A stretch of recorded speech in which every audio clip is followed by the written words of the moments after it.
De què estaríem parlant? D'un historicidi.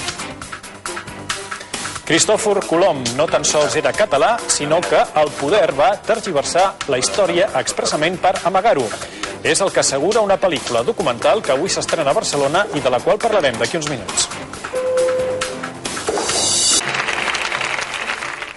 Doncs Carme Sansa, aquí veiem en aquest acte, és la protagonista d'un film documental que s'estrena avui i que manté innovadores teories sobre Cristòfor Colom.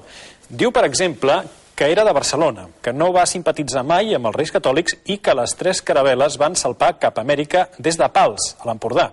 Evidentment, això contradiu tot el que ens han explicat fins ara. De què estaríem parlant? D'un historicidi.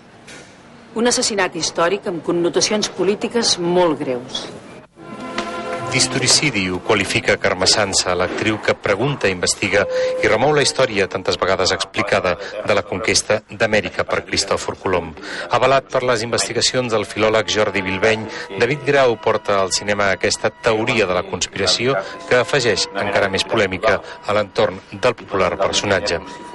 El documental en descobreix l'origen barceloní de Colom i el seu perfil ideològic gens pròxim als Reis Catòlics.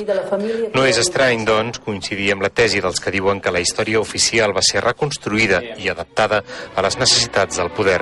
D'aquesta manera, les 3 caravel·les no van sortir, en realitat, de Palos de Moguer a Huelva, sinó de Pals, i els populars germans Pinzones es deien Pinzons i eren originaris de l'Empordà.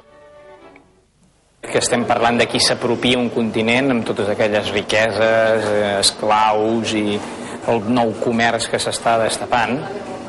Són interessos d'estat molt importants.